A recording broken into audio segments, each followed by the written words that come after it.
એક મહત્વના સમાચાર ધારાસભ્ય હાર્દિક પટેલ કે જેઓએ મુખ્યમંત્રીને પત્ર લખ્યો છે વરસાદથી થયેલા નુકસાનીનો તાત્કાલિક સર્વે કરવાની માંગ કરી છે।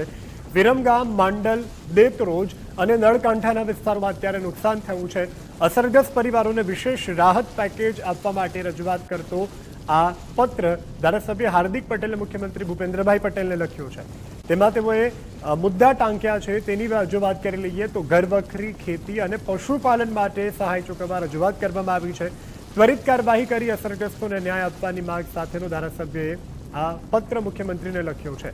અમદાવાદ શહેરની સાથે અમદાવાદ જિલ્લામાં પણ જે પ્રકારે અત્યારે સ્થિતિ જોવા મળી રહી છે, વિરમગામના અનેક એવા ગામડાઓ છે કે જે હજુ જળમગ્ન છે, અનેક પરિવારો અસરગ્રસ્ત છે અને નુકસાનીનો કોઈ ચોક્કસ આંકડો ન કહી શકાય એટલું નુકસાન આ ગ્રામ્ય વિસ્તારોમાં થવા પામ્યું છે। ત્યારે પશુધનને થયેલા નુકસાન સાથે સાથે ઘરવખરીને થયેલું જે નુકસાન છે અને ત્યારબાદ ખેતી પાકોને થયેલું જે નુકસાન છે તે અંગે તાત્કાલિક સર્વે કરી સહાય ચૂકવવાનો પરિપત્ર મુખ્યમંત્રીને પત્ર લખવામાં આવ્યો છે।